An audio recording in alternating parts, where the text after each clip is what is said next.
Dinas Kependudukan dan Catatan Sipil Kota Palembang kembali menerima 54.000 belangko KTP elektronik dari Kementerian Dalam Negeri.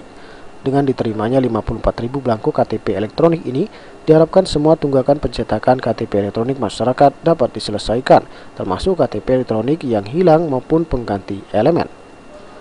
Diharapkan tahun ini pencetakan KTPL dapat diselesaikan. Pengiriman 54.000 belangko KTPL dari Kemendagri sesuai dengan permintaan Dinas Dukcapil Palembang untuk menyelesaikan KTPL warga yang belum dicetak, hilang maupun perubahan elemen.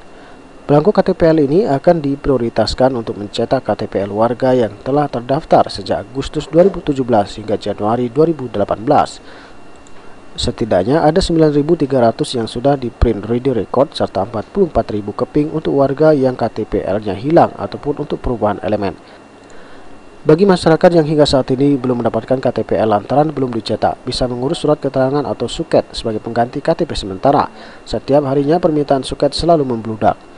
Banyaknya permintaan suket ini karena berbagai persoalan, seperti baru melakukan perekaman sementara ada keperluan mendesak yang harus menggunakan KTP.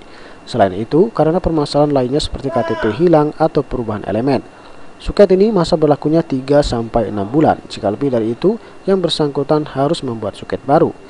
Saat ini 16 kecamatan di Kota Palembang sudah bisa mencetak KTPL sendiri, terutama bagi mereka yang telah melakukan perekaman, kecuali perubahan elemen harus dilakukan di kantor Dinas Dukcapil.